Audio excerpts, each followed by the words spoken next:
Good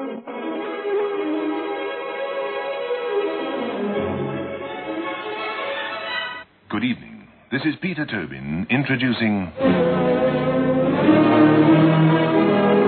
Lux Radio Theatre. Tonight and every Monday night at this time, Lux Radio Theatre presents for your entertainment the finest in radio drama. This week we present The Sound of Murder by Donald Westlake. Amy Thornbridge Walker is a little girl. Abraham Levine is a detective. When a little girl tells a middle-aged detective with heart trouble that her mother has murdered her stepfather by making a loud noise at him, what must a middle-aged detective with heart trouble do? Listen in a few moments to The Sound of Murder, adapted and produced for Lux Radio Theatre by Michael McCabe.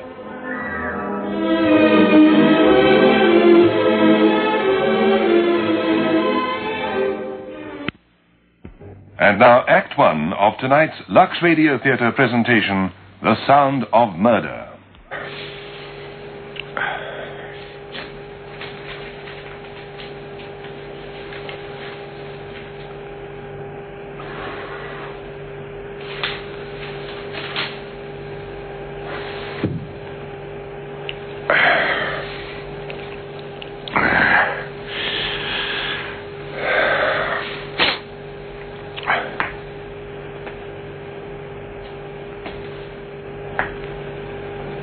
This tonight's? Huh? A paper. Oh, yeah. Take it, Abe. Take it. Well, thanks.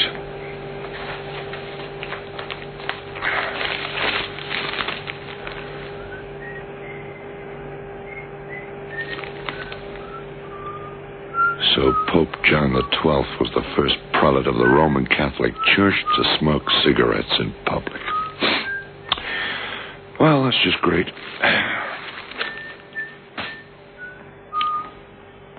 The whole world conspires against a man who tries to give up smoking. All around me, day by day, people puff at cigarettes. They don't make any fuss about it. They just smoke cigarettes. If I isolated myself against the smokers of the world, cigarette commercials on radio and television would drive me mad. The most popular sentence in all fiction is, "He lit another cigarette." Statesmen, entertainers, all of them, all smoking.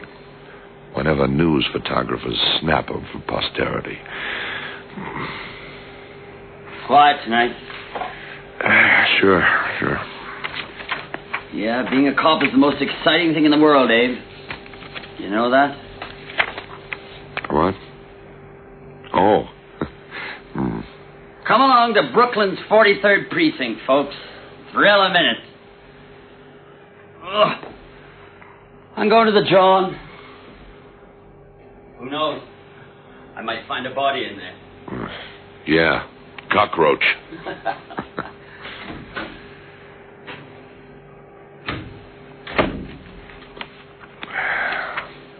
Oh, yes. Sure, that is nice. That is very nice. The governor. Cigarette in FDR cigarette holder at a jaunty angle in his mouth. Oh, you're beautiful, Governor. The whole world. A grown man who tries to give up smoking is as a comic character. A Robert Benchley or a W.C. Fields, bubbling along, plagued by trivia, life an endless gauntlet of minor crises. They could do a one-reeler on me, a great little comedy, Laurel without Hardy. Hardy died of a heart attack. Abram Levine, 53 years of age, 24 years a cop, 8 years into the heart attack range. When I go to bed at night, I keep myself awake listening to the silence that replaces every 8th or 9th beat of my heart.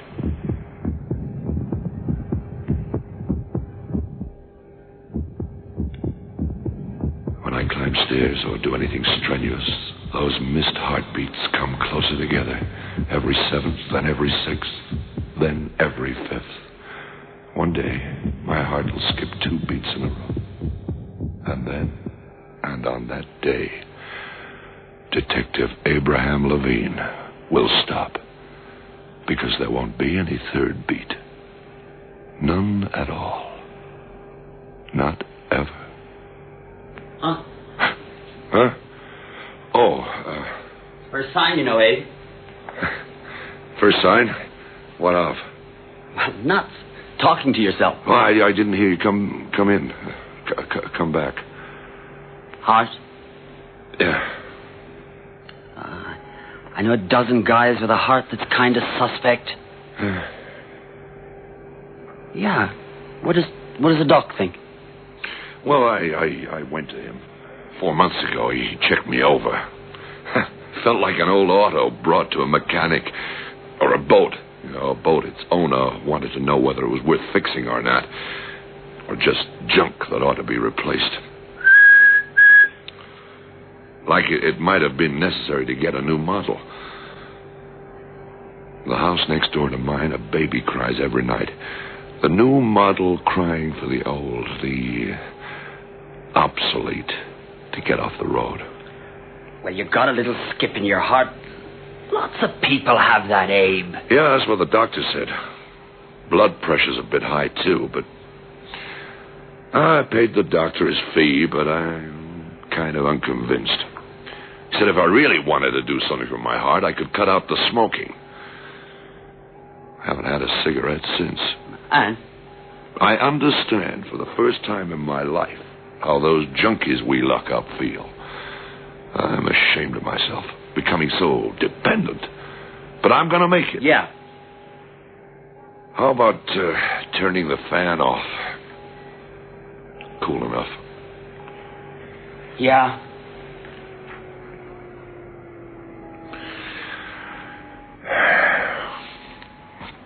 Why can't the phone ring? Something.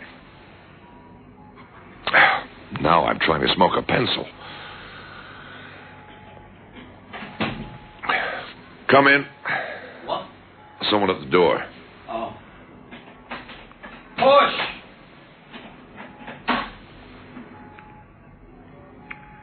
May I come in? Yeah, of course. Come on in.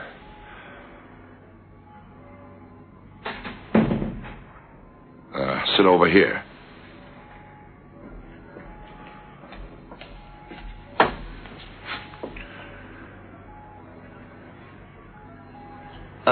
You care for a cigarette? No. Jack, she's, I want to talk to a detective. Are you a detective? Yes, I am. My name is Amy Thornbridge Walker. I live at 717 Prospect Park West, apartment 4A. I want to report a murder, a quite recent murder. A murder? My mother murdered my stepfather. She's a nut. Hear her out and she'll go home. Tell me about it. When did it happen? 2 weeks ago, Thursday, November the 27th, at 2:30 p.m.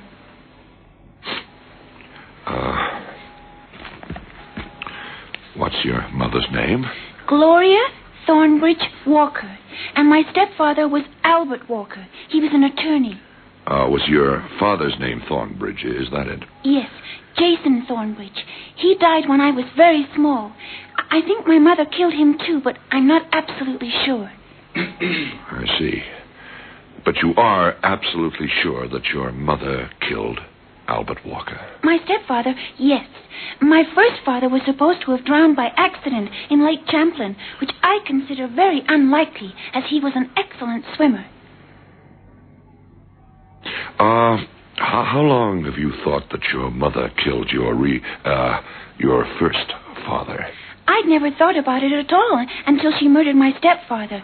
Naturally, I then started thinking about it. Did he die of drowning too? No, my stepfather wasn't athletic at all.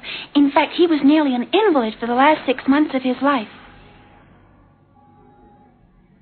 Then, how did your mother kill him? She made a loud noise at him. I can't stay any longer. I stopped here on my way home from school. If my mother found out that I knew and that I told the police, she might try and murder me, too. I am not a silly little girl, and I am not telling a lie or making a joke. My mother murdered my stepfather, and I came in here and reported it. That's what I'm supposed to do. You aren't supposed to believe me right away, but you are supposed to investigate and find out whether or not I've told you the truth. My stepfather was a very good man. My mother is a bad woman.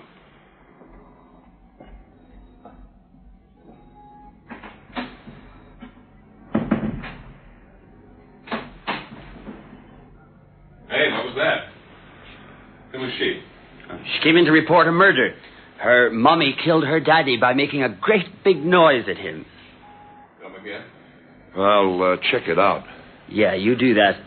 Kids come in here, they find dead bodies in alleys, and they see flying saucers on rooftops. They report counterfeiters in basement apartments, kidnappers in black trucks. At one time, in 1,000, what a child reports is real and not a product of a young imagination. She did come up here as a joke. A bet, say. Oh, she's a fine little actress. Though, how can I tell? I haven't got any children. It's not easy to communicate with the very young. Her mommy killed her daddy by making a great big noise at him. Yeah. How many shopping days to Christmas, Jack?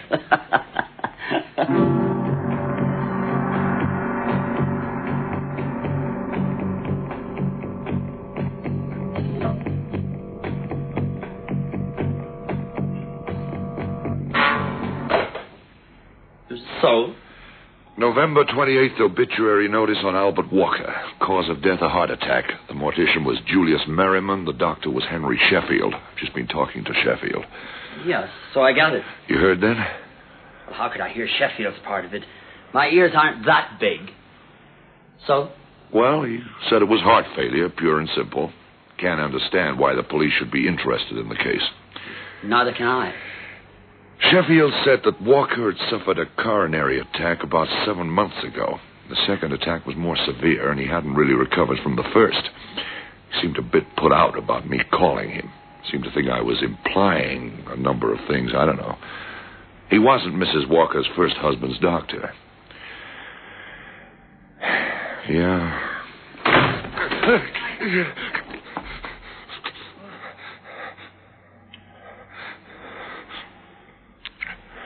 Sorry, I leaned back too far that time. Don't do that.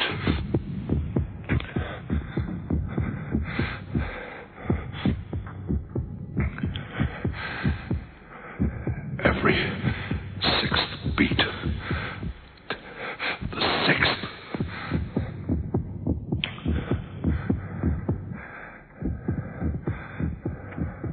Need a cigarette. Need one more than I've ever needed one before. Jack, do you have a cigarette? I thought you were giving them up. Not around here. Please, Jack.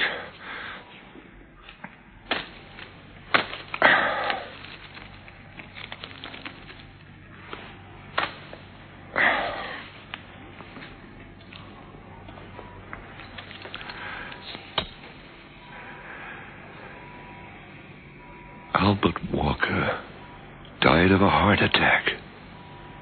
She made a loud noise at him.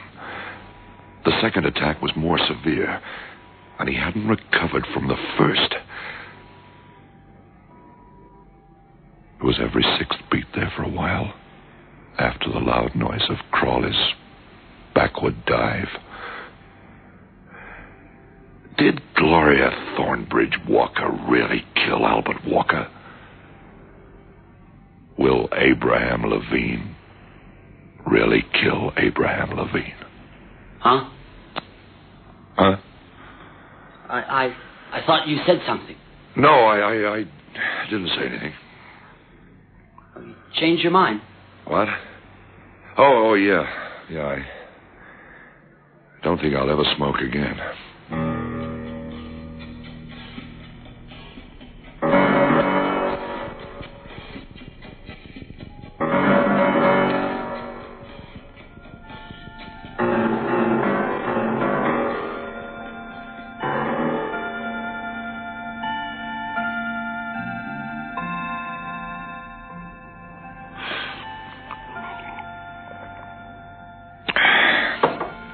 Peg, I got a problem. A problem? If you're coming to me, it must be awful. It is. I mean, it's not every night of the year. Not every night I talk over problems with my wife, I know. Oh, younger men I know discuss everything with their wives, but me? Well, I'm a product of an older upbringing. I still believe women should be shielded from the more brutal aspects of life. I'm getting old. That's your problem. Don't feel lonely, Abe. It happens to all kinds of people. Have some more gravy. Oh, let me tell you. A little girl came in today. She was maybe 13 years old. She was dressed nicely, polite, very intelligent. She wanted to report that her mother had killed her stepfather. A little girl? A thing like that? No, wait, let me tell you. I called the doctor, and he said it was a heart attack. The stepfather, Mr. Walker, he'd had one attack already. The second one on top of it killed him. But the little girl blames the mother. Psychological, you think? I don't know. I asked her how her mother had done the killing. She said her mother had made a loud noise at her father. A joke. These children today, I don't know where they get their ideas. All this on the TV. Maybe. I don't know. Man with a bad heart, bedridden, invalid, sudden shock, a loud noise. It might do it. Bring on that second attack. What else did the little girl say? That's all. Her stepfather was good, and her mother was bad, and she'd stopped off on her way home from school. She only had a minute because she didn't want her mother to know what she was doing. You let her go? You didn't question her? I didn't believe her. You know, the imagination children have. But now? No, I don't know. Now there's two questions in my mind. First, is the little girl right or wrong? Did her mother actually make a loud noise that killed her stepfather or not? And if she did, then question number two, did she do it on purpose or was it an accident? You see, maybe the little girl is right, and her mother actually did cause the death, but not intentionally. If so, I don't want to make things worse for the mother by dragging it out in the open. Maybe the little girl is wrong altogether. And if so, it'd be best to just let the whole thing slide. But maybe she's right. It was murder. And then, the child's in danger. Because if I don't do anything, she'll try some other way. And the mother will find out. I don't like that, a little girl like that. Could she defend herself? A woman to kill her husband, a woman like that could kill a child just as easy. Huh? I don't like that at all, Abe. Yeah, neither do I.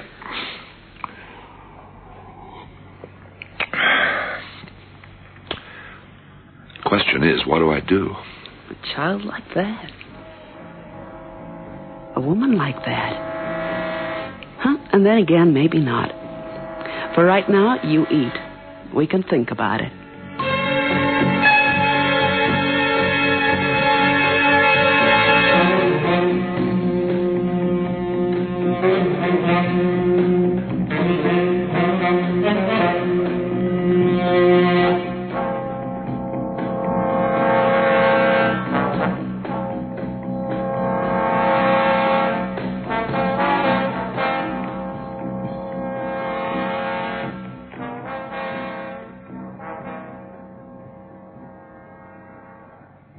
It's here.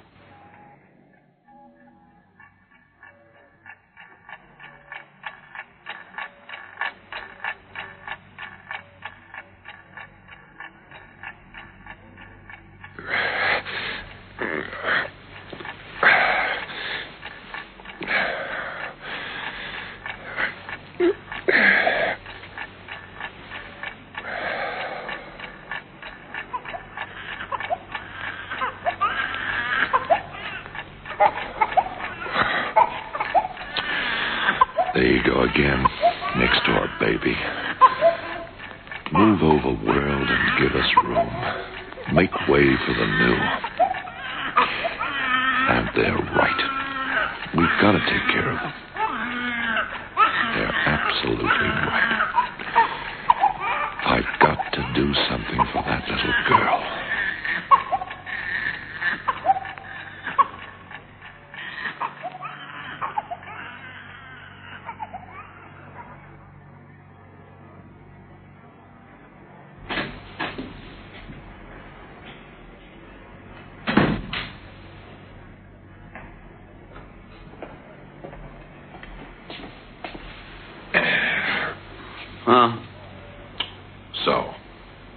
So?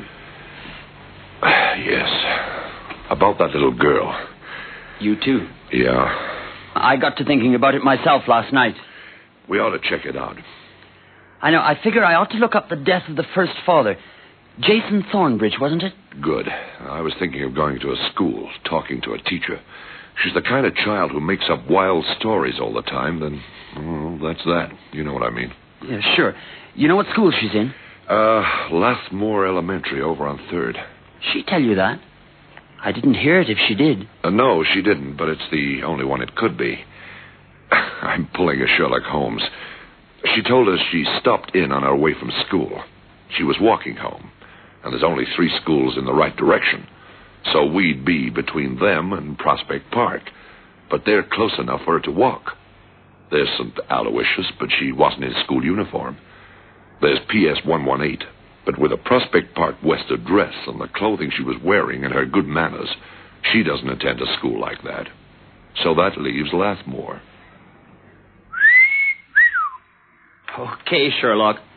You go talk to the nice people at Lathmore, and I'll dig into the Thornbridge thing. One of us ought to check this out with the lieutenant first. Tell him what we want to do. Fine. Go ahead. Jack, I think maybe you ought to be the one to talk to him.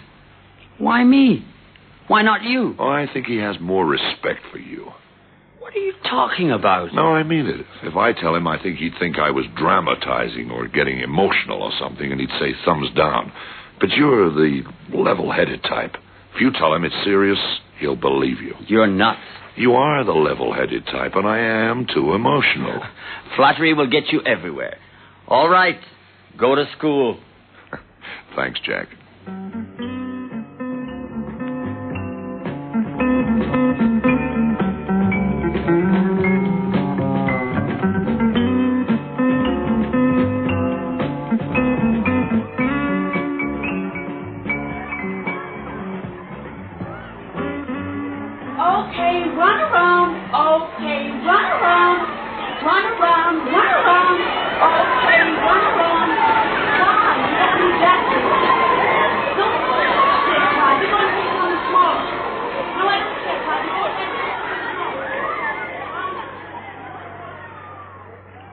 Yes, you see, it's difficult for us to check it out. It might help if we knew a little more about her, what her attitudes are, things like that. Yes, about this report she made yesterday, you see. Yes, but what sort of report? Something about this school? Oh, no, not at all. Oh, her name? Amy Walker. Amy Thornbridge Walker. Oh, yes. Amy came to you yesterday. That's right. Well? You see, I want to know what kind of child she is and, anything else you can tell me about her. Well, I can tell you she's a brilliant and a well-brought-up child. I can tell you that she's the one I picked to be student in charge while I came here to talk to you. That she's always at least a month ahead of the rest of the class in reading the assignments. And that she's the most practical child I've ever met. Her father died 2 weeks ago, didn't he? Oh, that's right. How did they get along? Do you know, Amy and her father? Oh, she worshipped him. He was her stepfather, as a matter of fact. Amy doesn't remember her real father. Mr. Walker was the only father she knew. Having been without one for so long, well, it was important to her. She took his death hard. Oh, she was out of school for a week, inconsolable. She spent the time at her grandmother's, I understand. I believe the mother had to doctor in twice to her, to Amy. Yes, her mother. How do Amy and her mother get along? Normally, so far as I know. There's never been any sign of discord between them so far as I've seen. But my contact with Amy is limited to school hours, of course. You think there is discord? Oh, no, not at all. I didn't mean to imply that. Just that I couldn't give you an expert answer to the question. You're right. Is Amy a very imaginative child, would you say? Well, she's very self-sufficient in play, if that's what you mean. I was thinking about storytelling. Oh, a liar? No, Amy isn't the tall talk type. A very practical little girl, really. Very dependable judgment. Yes, as I say. I beg your pardon, Pascal. Oh, no, not at all, Miss... I'm sorry. No, as I said, she's the one... Amy's the one I left in charge of the class. She wouldn't be likely to come to us with a wild story she'd made up by herself. Not at all. If Amy told you about something, it's almost certainly to be the truth. Well, thank you. Thank you very much. Could you tell me what this wild story was? I might be able to help. I'd rather not. Not until we're sure, one way or the other. Well, if I can be of any assistance... Well, thank you. You've already helped.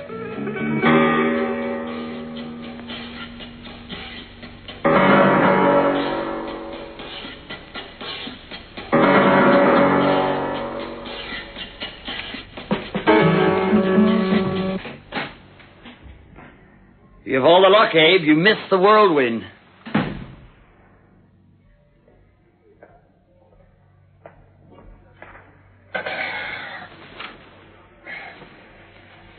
Whirlwind? Amy's mama was here. Dr. Sheffield called her about you checking up on her husband's death. And just before she came over here, she got a call from somebody at Lathmore Elementary saying there was a cop there asking questions about her daughter. She didn't like us casting aspersions on her family. Aspersions? Yeah, that's what she said. You're a little Sir Echo this morning, aren't you? I need a cigarette. What did the lieutenant say? She didn't talk to him. She talked to me. No, when you told him about the little girl's report. Oh. Yeah. Oh, he said it'd take a couple of days on it and then let him know how it looked. Fine. How about Thornbridge? Accidental death. The inquest said so. Uh-huh. No question in anybody's mind. He went swimming too soon after lunch, got a stomach cramp, and drowned. What's the word on the little girl? Amy? Her teacher says she's reliable, practical, realistic. She tells us something, that's the way it is. That isn't what I wanted to hear, Abe. Didn't overjoy me either. No, that isn't what I wanted to hear at all. What did the mother have to say? I had to spill it, Abe. About what her daughter reported. Oh, that's okay. Now we've got no choice. We've got to follow through. What was her reaction? She didn't believe it. She had to after she thought about it. Sure. Then she was baffled. She didn't know why Amy should say such a thing. Couldn't understand it. Was she home when her husband died? She says no.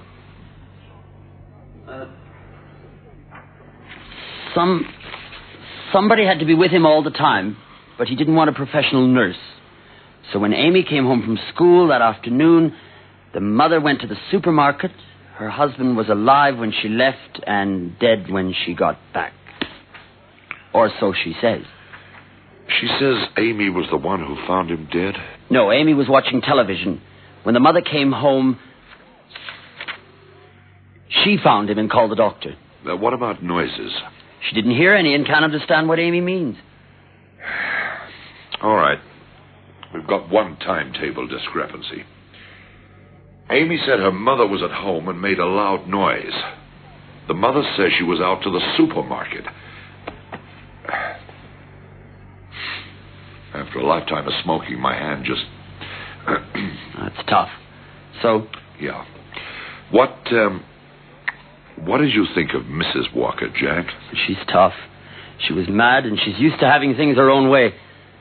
I can't see her playing nursemaid, but she sure seemed baffled about why the kid should make such an accusation. I'll have to talk to Amy again. Once we've got both stories, we can see which one breaks down. Yeah. I wonder... Oh, I'm sorry, Abe. Look, I'll... Mm-hmm. No. It's been a lifetime for me, too. I can't. Sure. Can't change a habit for me, Jack. Just sort of found myself watching you light that cigarette. Yes, I must see Amy again. I wonder if she'll try and shut the kid's mouth. Well, let's not think about that now. We've still got all day.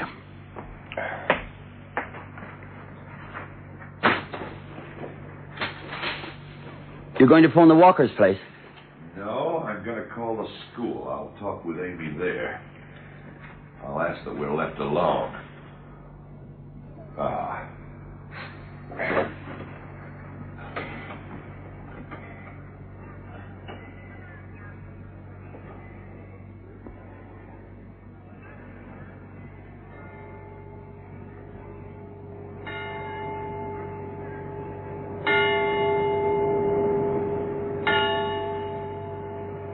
I'm sorry, Amy. I really am sorry. But you see, girl, we had no choice. Your mother had to know. I think it'll be all right. She wouldn't dare try and hurt me now with you investigating. It'd be too obvious. My mother is very subtle, Mr. Levine. You have quite a vocabulary. I'm a very heavy reader. I want to talk to you about the day when your father died.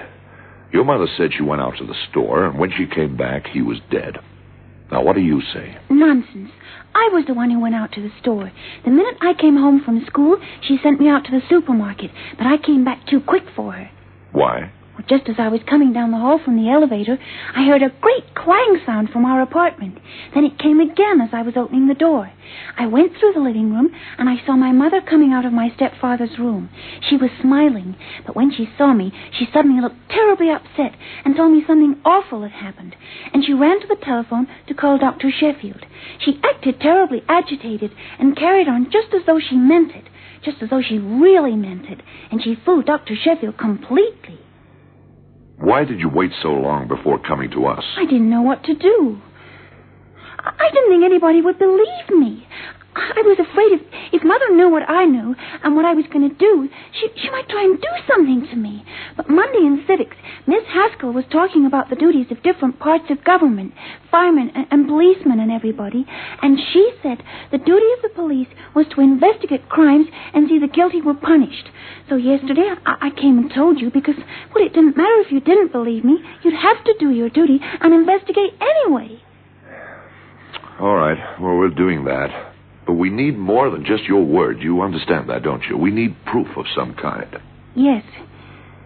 What store did you go to that day? A supermarket, the big one on 7th Avenue. Do you know any of the clerks there? Would they recognize you? I don't think so. It's a great big supermarket. I don't think they know any of their customers at all. Did you see anyone on your trip to the store or back that would remember that it was you who went to the store and not your mother? That it was that particular day?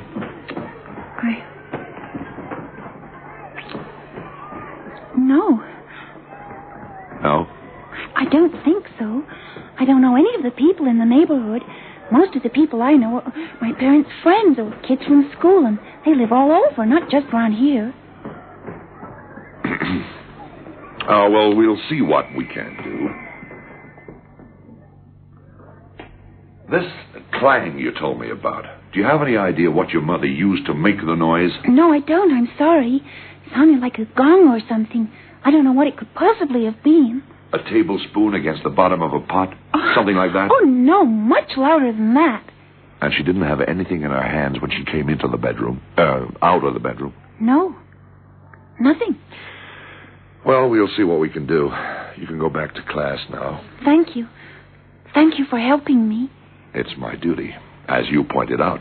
You'd do it anyway, Mr. Levine. You're a very good man, like my stepfather.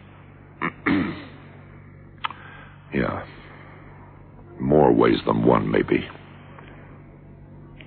Well, you go back to class. Oh, wait. There's one thing I can't do for you.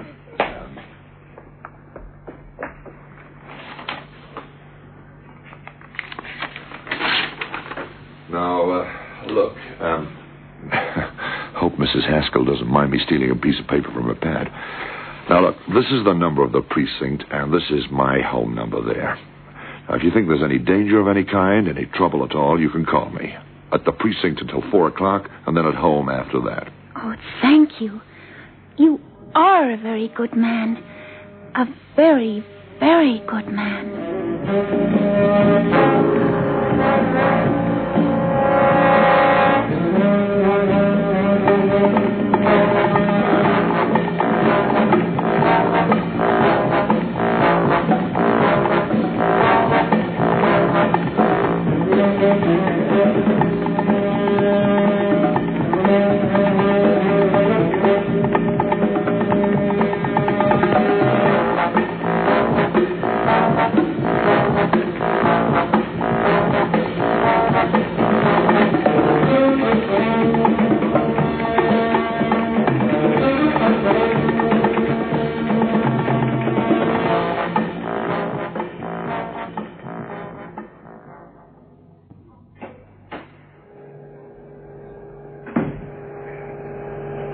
Switch off that lousy fan, Jack. It's like Antarctic in here. You have a fan on to keep cool, and I wear a coat to keep warm. We were born for different worlds. So? Nothing. Same here. Not a thing. Sheffield says, in his opinion, that Amy's making the whole thing up. That her stepfather's death was a great shock, and all this is some kind of delayed reaction to it. Certainly he won't admit any possibility that Mrs. Walker murdered her husband. Neither can he see any possible motive for such an act. Well, the only contradiction between both stories, Amy's and her mother's, is the bit about who went to the store the day Mr. Walker died. Find proof that either Amy or her mother's lying, and we'll have the full answer. Yes, but who saw them? One or both of them? Nobody. Who could possibly remember? I've asked until I'm sick of asking. Well, no one remembers. No one saw. No one knows anyone. It's a city of strangers we live in, Jack. Oh, it's been 2 weeks. Their building has a doorman, but he can't remember that far back. He sees the same tenants go in and out every day. And he wouldn't be able to tell you for sure who went in or out yesterday, much less 2 weeks ago, he says. She's home from school now. I wonder what they're saying to each other. If we could listen in, we'd know a whole lot more than we do now. No. Whether she's guilty or innocent, they're both saying the same exact thing. The death's 2 weeks old. Oh, you're right, Jack. If Mrs. Walker did commit murder, she's used to the idea now that she's gotten away with it. She'll deny everything Amy says and try to... convince the girl she's talking out of the back of her neck. The same things and the same words as if she were innocent. What if she kills the kid? She won't. If Amy were to disappear or to have an accident or be killed by an intruder, we'd know the truth at once. No, she can't take the chance. With her husband, all she had to do was to fool a doctor who was inclined to believe her in the first place. Besides, the death was a strong possibility anyway. This time, she'd be killing a healthy 12-year-old. She'd be trying to fool a couple of cops who wouldn't believe her at all. She's probably safer now than before she came to us. Who knows what the mother might have been planning up until now. All right, that's fine so far. But what do we do now? Tomorrow I want to take a look at the Walker apartment. But why not right now? No, let's give her a night to get rattled. Any evidence she hasn't removed in 2 weeks she's unlikely to think of now. All right, I don't expect to find anything. I want to look at the place because I can't think of anything else to do. Sure. All we have is the unsupported word of a 12-year-old child. Yeah, the body can't tell us anything because there wasn't a murder weapon. Walker died of natural causes. Proving they were induced won't be the easiest thing in the world. If only someone had seen the kid at the grocery store. That's the only chink in the wall, Abe. The only place we can get a grip. We can try again tomorrow, but I doubt we'll get anywhere. Tomorrow, maybe lightning will strike.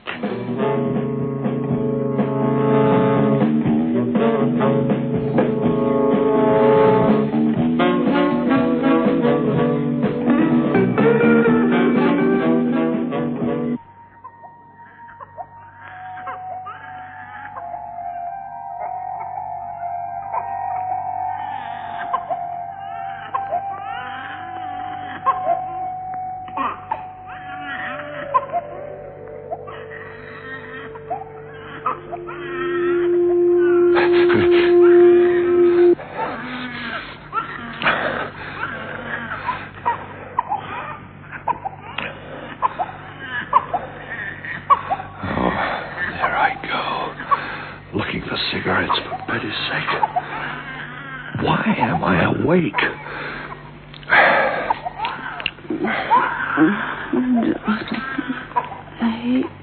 All right, Peg. Okay, sleep. It's all right. It's all right. It's just your cub husband who can't sleep. I was asleep. No. Wasn't that baby. It was... Of course. By all that's... Of course. Did I dream it? Someone whispered in my ear, she'll kill her tonight, and then she'll get away with it. I know how she's gonna do it, and there'll be no way to get her for it, no proof, nothing at all.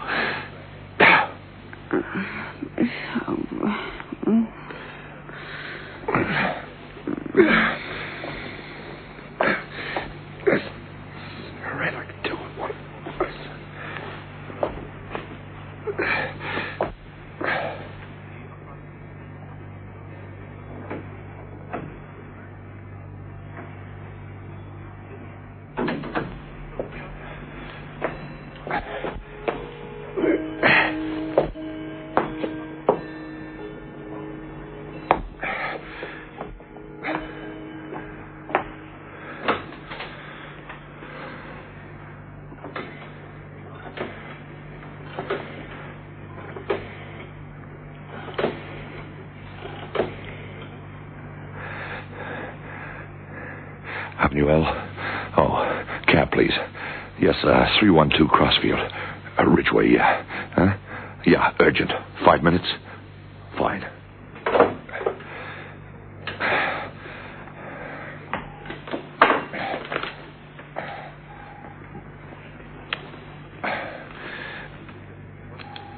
I had to go out for a while. Be back soon.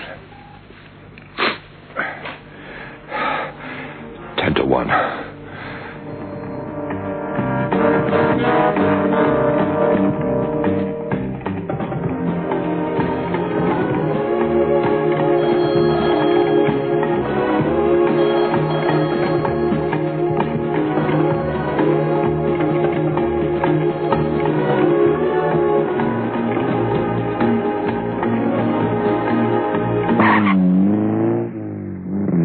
Prospect Park, west.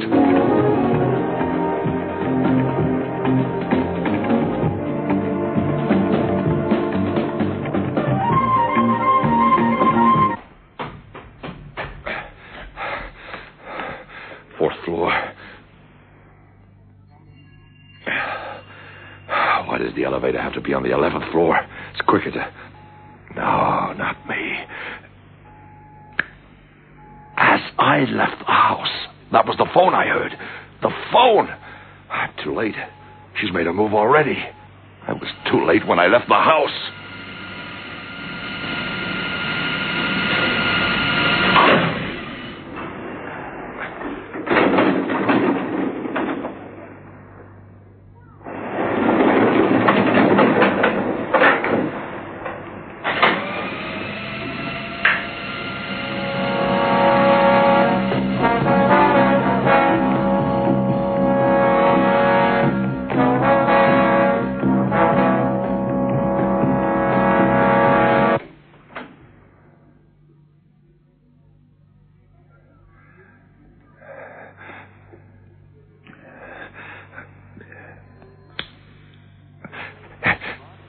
Darn it.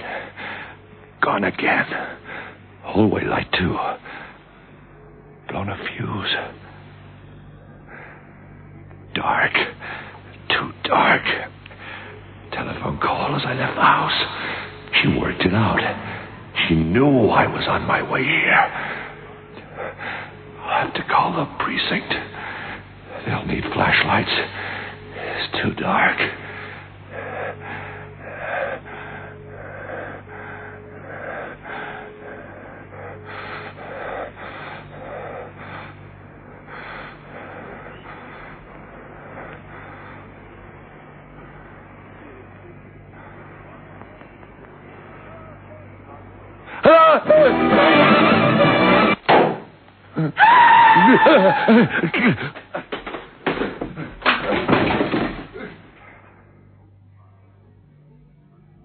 Nothing. She heard me fall, and she thinks I'm dead. That face, it was only phosphorescent paint on a balloon. A balloon pricked with a pin. The shriek, that probably came from a tape recorder. Full volume. My heart is weak, but not that weak. She tried to kill me. My heart's weak, but not as weak as Walker's still recovering from... It could kill Walker, the shock, but not me.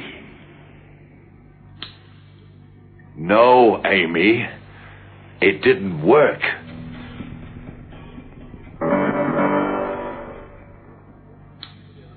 Don't waste your time. If it didn't work at first when I wasn't ready for it, then it won't work at all. Your mother is dead. You killed her too. Your father and mother both. And when you called my home to tell me she'd killed herself, and my wife told you I had already left, you knew then that I knew. And you had to kill me too. I told you that my heart was weak like your father's, so you'd kill me, and it'd simply be another heart failure brought on by the sight of your mother's corpse. Do you want to know how I knew? Monday in civics, Miss Haskell told you about the duties of the police. But Miss Haskell also told me you were always at least a month ahead in your studies.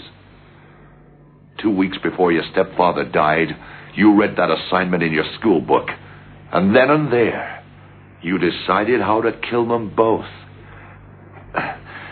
The only thing I don't understand is why. You'll never understand, Mr. Levine. No. No, it's you who doesn't understand. To snuff out a life like that, it means nothing to you. You frightened, shocked him into dying. It was bad enough when it was only her. Don't do this, don't do that. When she had to marry him, and there were two of them watching me all the time, saying no, no, no. That's all they ever said. The only time I ever had some peace was when I was at my grandmother's. Is that why? That this useless, half-begun thing could kill and kill. Do you know what's going to happen to you? They won't execute you because you're too young. They'll judge you insane and they'll lock you away. And there'll be guards and matrons there to say, don't do this and don't do that. 1,000,000 times more than you can imagine. And they'll keep you locked away in a little room forever and ever.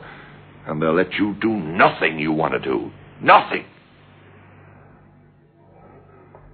There's nothing you can do to me now. And I won't drink the poison you fed your mother, and your bag of tricks won't work. Not now. You see, I know, Amy, I know. Without even seeing your mother's body, I know. And there'll be a suicide confession forged somewhere, won't there? I know, Amy, I know. I'm going to phone the precinct now, and they'll come and get you. And you'll be locked away in that tiny room forever and ever and ever.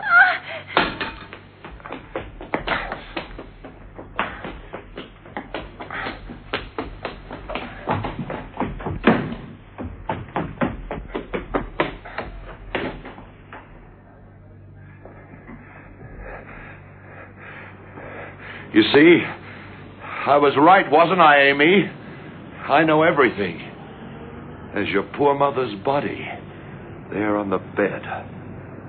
She looks sad, but not to you, I suppose. And there's the suicide note. See, I know everything, Amy. Everything. Stay away from me! Stay away from me! Why are you standing out there on the windowsill, Amy? Won't you catch a cold? Huh? They'll lock you away, Amy, in a tiny, tiny room. No, they won't!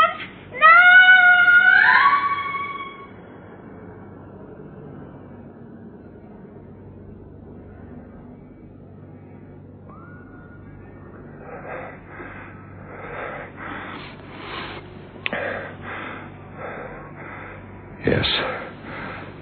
I know what I've done. I made it end that way. She never understood death, so it was possible for her to throw herself into it. The parents began the child, and the child ends the parents.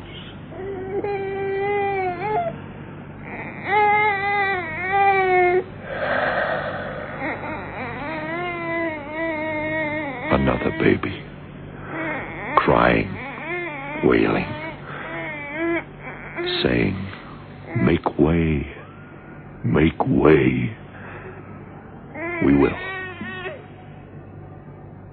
We will. But in our own time.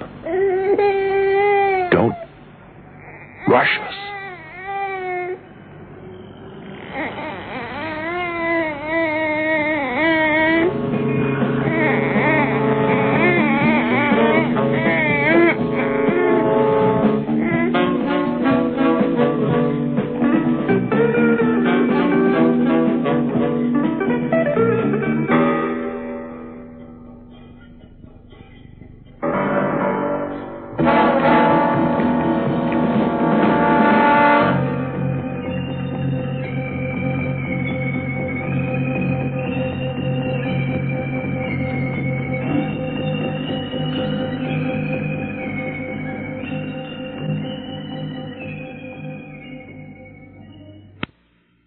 In tonight's presentation of Donald Westlake's The Sound of Murder, you heard Tony Jay as Abraham Levine, Sean Hewitt as Jack Crawley, and Linda Stewart as Amy Thornbridge Walker.